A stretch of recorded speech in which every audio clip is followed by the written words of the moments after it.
Olá pessoal, este é o Caminhar Livre, nosso primeiro biografado será Siddhartha Gautama, o Buda. Estou aqui em Lumbini, no Nepal, local onde o Buda nasceu. É um parque muito bonito, um local com uma energia muito especial. Então convido vocês a acompanhar essa primeira jornada de Buda no local onde ele nasceu. Antes de falar propriamente do local e de tudo que aconteceu no seu nascimento, em alguns momentos após, é muito importante falar do contexto, como é que era aquela época em que Siddhartha Gautama nasceu, que o Buda veio para esse mundo, o que as pessoas pensavam, como é que era a vida. Isso se faz muito importante para a gente compreender o momento que ele nasceu.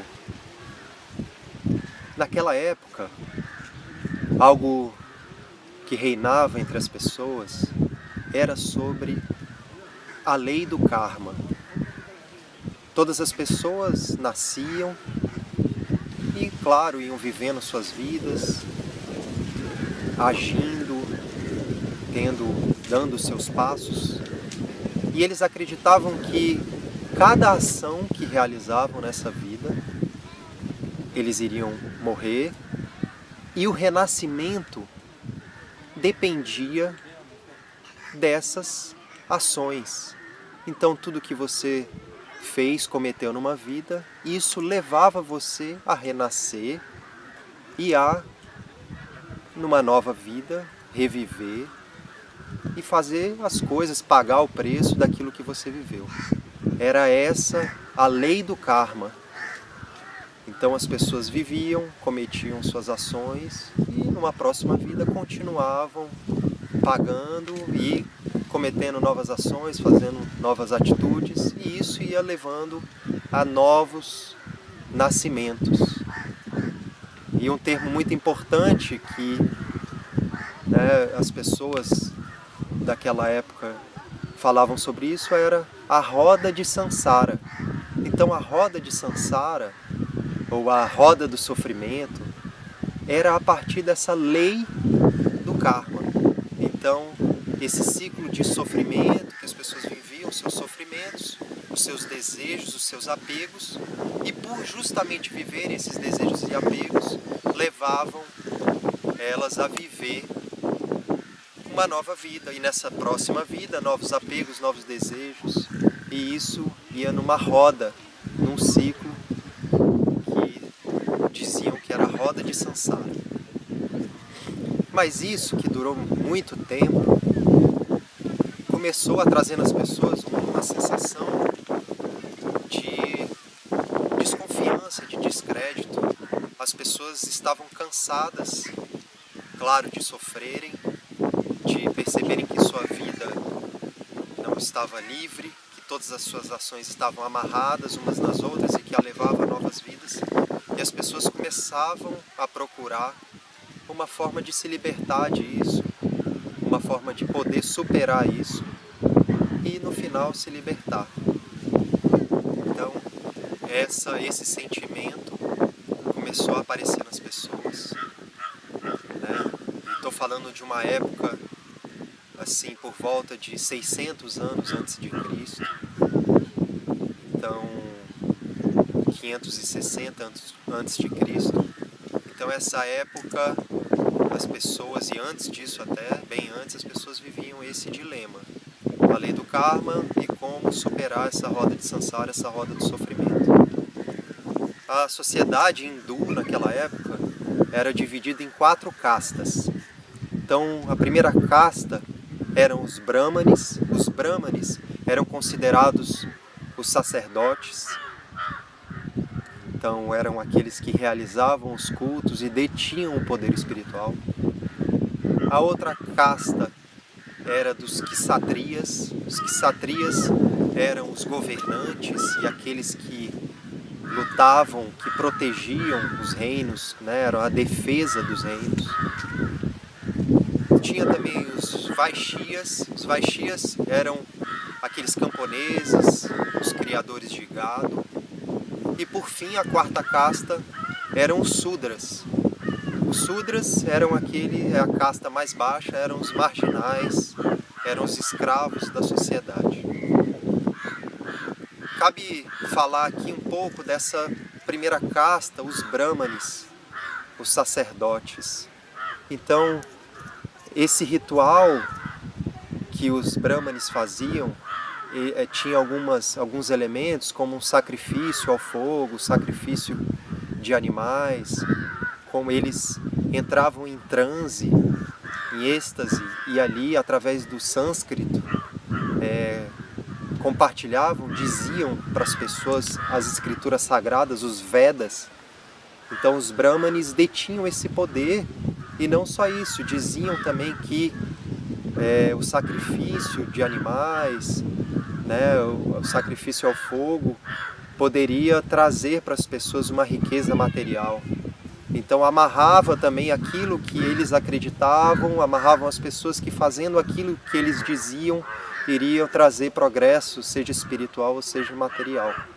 Então, outro poder que eles tinham era em relação à própria língua, o sânscrito, né? Eles, em determinado momento, apenas eles falavam essa língua, e então isso detinha um poder também, né, para eles. Outro aspecto assim muito importante, e que além dessa insatisfação das pessoas daquela época com essa lei do karma, com a roda de Sansara, era também, começou a haver uma desconfiança, um descrédito, uma falta de sentido nesses rituais brahmanes, nesses rituais dos sacerdotes. Numa nova época que se aproximava, as pessoas começavam a se perguntar e a querer que essas práticas espirituais fossem mais interiorizadas, algo mais interno e não apenas exterior, né? Não algo na mão de alguns, mas que cada um pudesse ter o seu livre-arbítrio e buscar o seu ser, né? A partir de si mesmo. Então isso foi gerando uma insatisfação, e paralelamente a isso, algo muito interessante acontece na planície oeste do Ganges, do rio Ganges. Um grupo de sábios se reúne, e esses sábios decidem reinterpretar os Vedas, né? Também satisfeitos com essa questão exterior da espiritualidade, voltar para uma busca mais interior.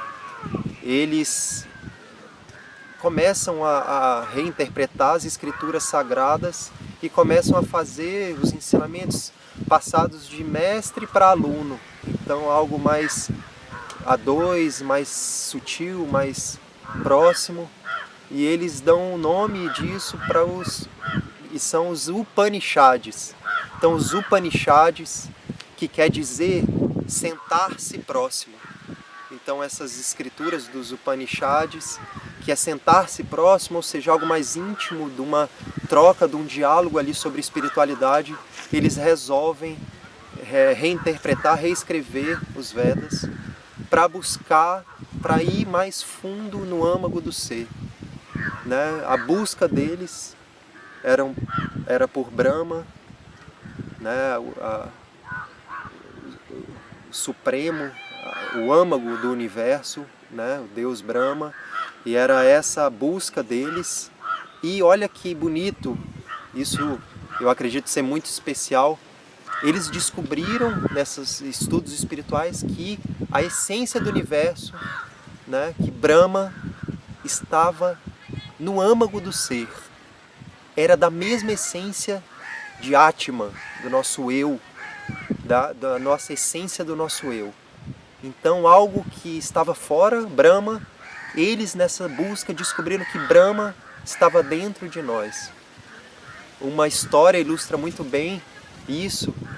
O pai, o Dalaka, né, para mostrar que a antiga fé védica precisava de reformas, fala com seu filho, Svetaktu, que colocasse um torrão de sal dentro de um copo d'água.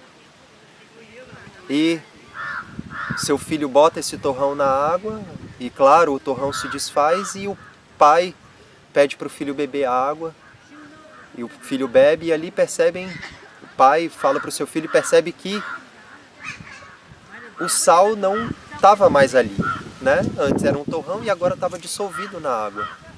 E o pai fala, assim é Brahma, a gente não vê, mas ele está em todo lugar. Então essa mudança, essa nova era que se aproximava, era uma era que caminhava do exterior para o interior, do universo que estava fora para o universo que estava dentro. Então esse era um contexto da época muito importante, que dá base para aquele, onde a gente está aqui no lugar que ele nasceu, Siddhartha Gautama, que viveu a sua vida, suas crises, sofreu e trouxe consciência para a humanidade, trouxe luz, trouxe verdade, e vamos acompanhar a sua história, começando por aqui em Lumbini.